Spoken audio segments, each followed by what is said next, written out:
Welcome to our next homeowner interview. This is Fire Talk by Novo. I'm TJ. This is our lovely homeowner, DeWanda. Yes. So DeWanda, I want to thank you very much for coming in today. And I also wanted to thank you for your level of patience and understanding throughout this process. You and I weren't in direct communication, but from what I understood, you took things very, very slow. You didn't freak out about anything. And the process just went very smoothly. So I appreciate your cooperation there. Thanks. So to jump right into it, you had the house fire in January, correct? December 11th. Okay, so it was December 11th. Yes. And what was that experience like for you?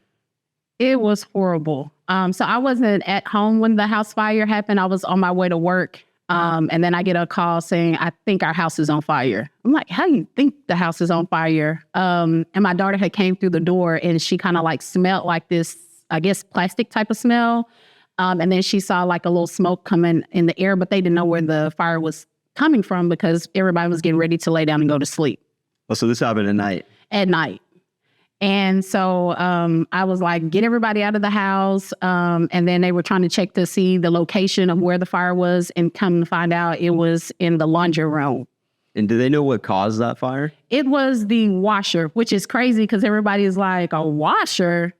And I was like... Was it something electrical? It was electrical. Yeah, it was electrical with the washer. Yeah, and that's common. It's crazy how those things just happen out of nowhere. So your daughter had called you. Where were you at the time? I was getting ready to go to work, my part-time job. Gotcha. And between the time that you got the call from your daughter and the firemen arriving, how long was that? I would say it was probably about 20 minutes almost, because I don't know. They were trying to, so they found the fire, they opened up the door, and then my mom, she has this old thing where she wants to try and put it out with salt. I was like, if y'all didn't get out that house, I was like, get out the house. But, and then, so they called 911 and they're telling them, oh, it's a fire and stuff of that nature. And my daughter says, my mom is in the house trying to explain to them what it looks like. Oh my gosh. I was like, what? And then my nephew, he was there trying to help my mom, and she can barely walk, so she's not that fast. And so he tries to guide her out the house, but they're on the phone with 911 telling them about the fire, what it looks like, and all that type of stuff. And at that point, they didn't know where it was coming from because it was just smoke everywhere. Smoke everywhere. Yeah. So things get pretty chaotic, especially once the firemen arrive because there's neighbors coming out and you have people showing up. I know a lot of homeowners get very overwhelmed during this time. What was that experience like for you? Let's say after the fire was put out. After the fire was put out, I came to the house and it was like, oh my God, what are we going to do? Like, I didn't know what to do. I didn't know, even though they say, oh, contact your insurance. I was kind of like, you know how like you got a lot of things going on, but you're not doing anything and you should be doing something. So that was kind of difficult because you hear people saying that, when there's a fire, this is the things that you do. But then when you're actually in the fire, you don't do none of that stuff that you've been taught and stuff. So it was devastating. That night, we didn't really have anywhere to go. So we ended up going over to my dad's house. Okay. And before you guys went to your dad's house, were there people showing up trying to walk you through the process and help at all? As far as contractors or public adjusters? No, well, there were a lot of people lined up, giving out cards and stuff of that nature. But other than that, it was kind of late. But no, it was like, because when I got there, everything was put out, and then the fire people, they had already left and stuff of that nature. But we had like a whole bunch of cards and stuff. It was the next morning that was kind of like overwhelming. Yeah. And tell me about that. So the next morning, I'm getting calls. I'm getting neighbors calling me saying there's people at my house. They're parked. They're, looking to speak to me. And I'm like, well, who are these people? And she was like, I don't know. I'm just getting the cards. And she was like, when you get here, I'll give it to you. And so it comes to find out it was like a lot of adjusters and stuff of that nature that was at the house. And then there were some contractors and stuff. Okay. So I know that you worked with Jansen to represent you as a public adjuster. How did that relationship start?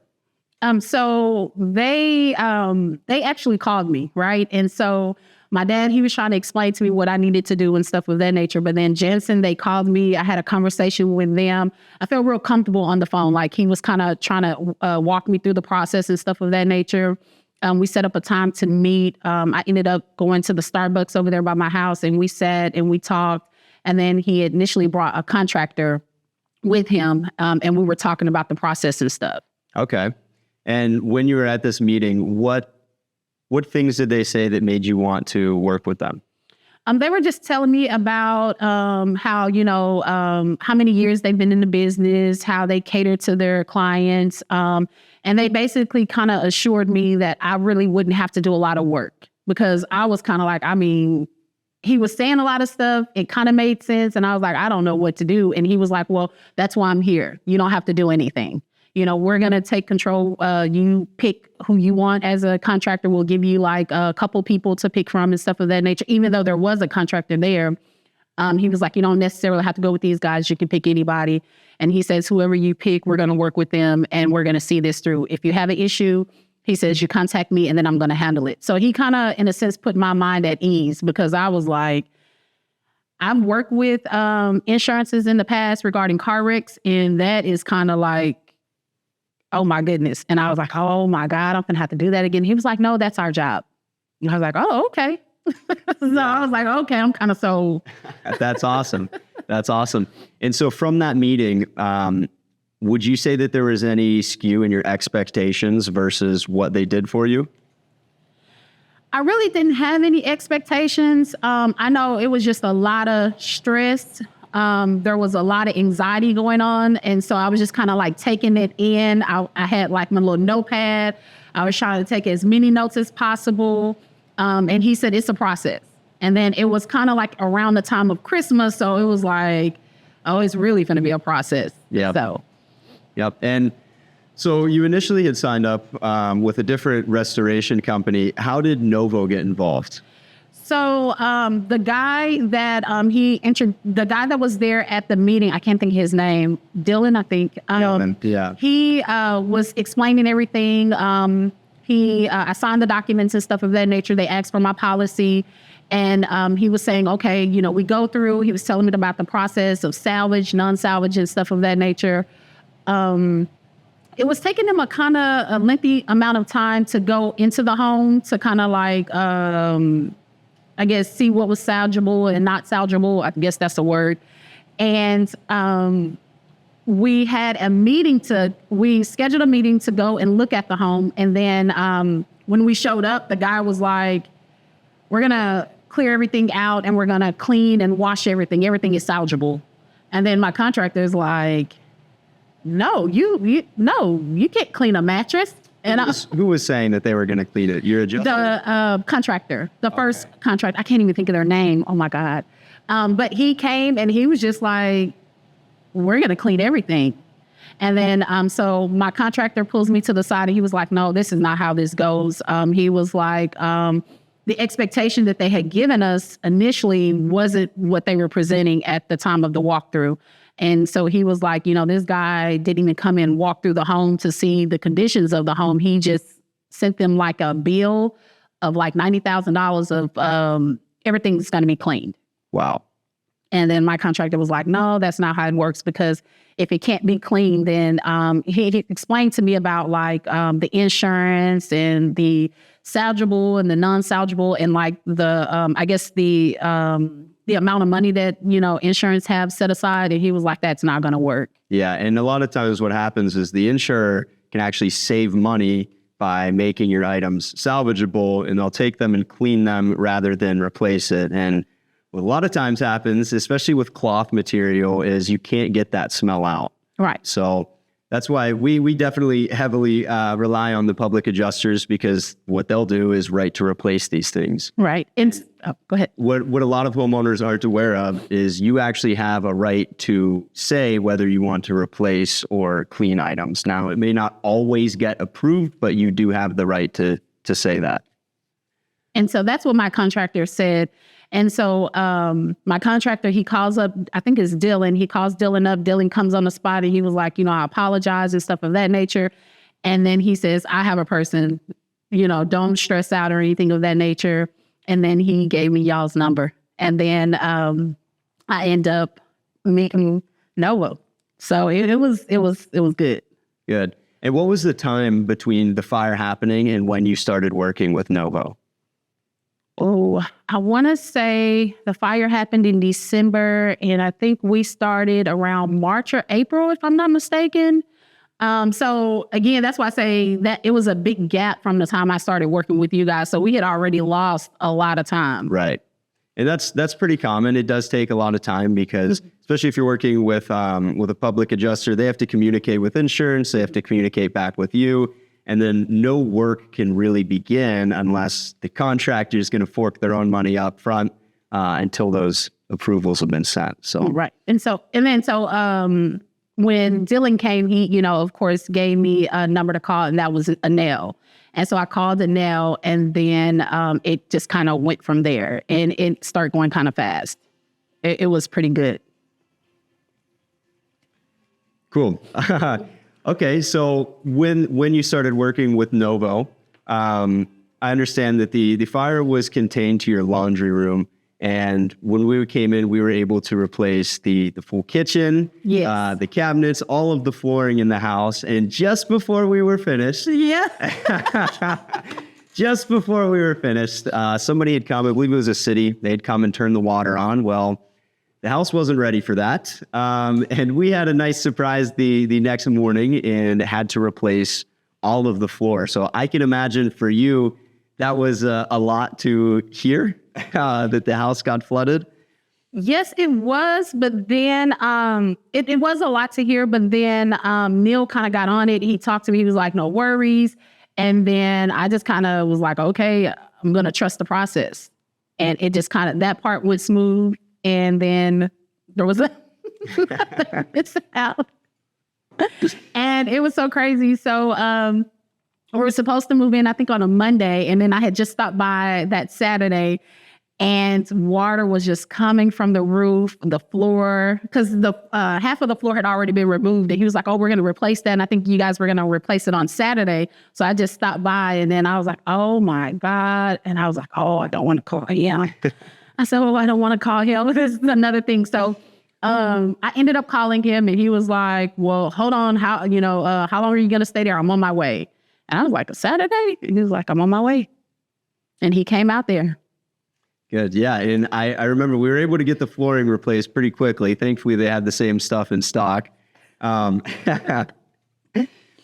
So one last thing I wanted to ask you about was your ALE. So when the fire happened and you needed to find somewhere to stay, what was that process like with your insurance? Okay. So I didn't the fire happened on December the 11th, and I called them December the 12th. And so they paired me up with the person for the ALC, and they put us in a hotel.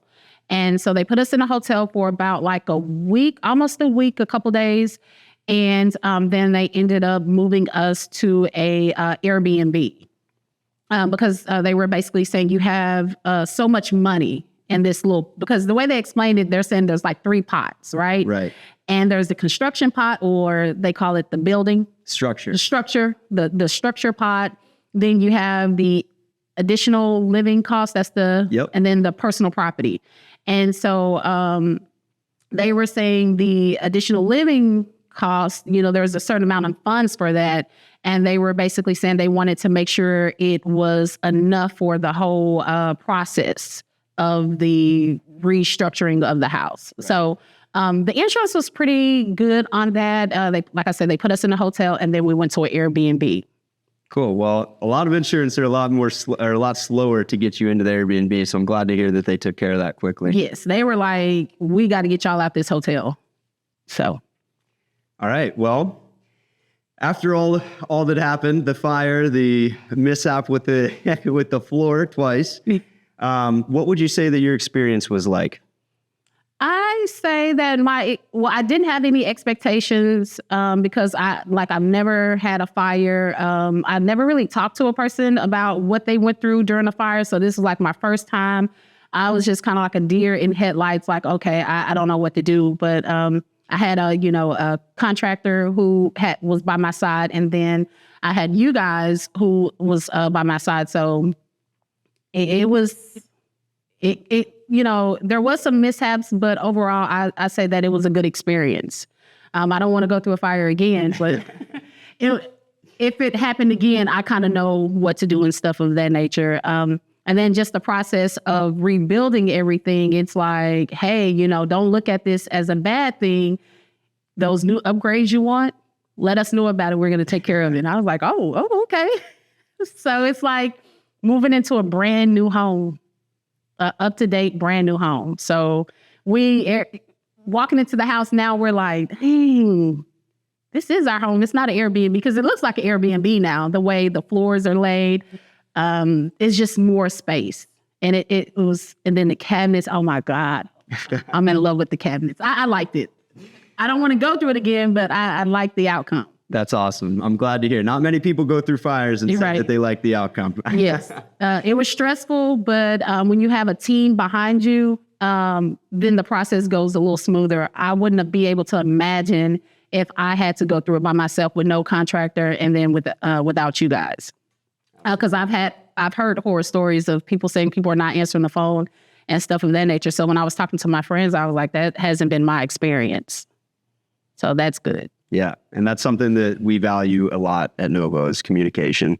Because during these processes, if you miscommunicate, it could cost you weeks, sometimes even months. Ms. DeWanda, yes. If you were to do this again for any new homeowners that are dealing with a house fire, what would be your first steps on day one? My first steps on day one would be to contact the insurance company, file a claim, and then start looking into a contractor to help you out, and then look for the public adjuster. The public adjuster. Well, contact the public adjuster and then look for a contractor to help you out. And then just make sure that the contractor and the public adjuster that you choose they have that open communication policy. Because there were times where I would be like, oh my God, I forgot to tell him this. And then I'll text him and it's late and he responds and I was like, oh. And so, you know, most of the time people will say, you know, after 5 o'clock, I'm off. I was still able to communicate after 5 o'clock and stuff. So that was real big to me. Communication is really big. So just make sure that you have, or whoever you select has real good communication. Because there's always going to be something that you're going to forget or not asked and stuff. Yeah. And the other thing is not to shy away from asking those questions, because there was some questions I felt was kind of like, I'm not going to say stupid or like I should know, but I was like, oh, I don't know. But I asked those questions anyway. Awesome. Well, Ms. DeWanda, thank you so much for your time. I enjoyed the interview today, and I appreciate the insight for any new homeowners out there that may be going through a fire themselves. And with that being said, this is episode 4, Novo Fire Talk.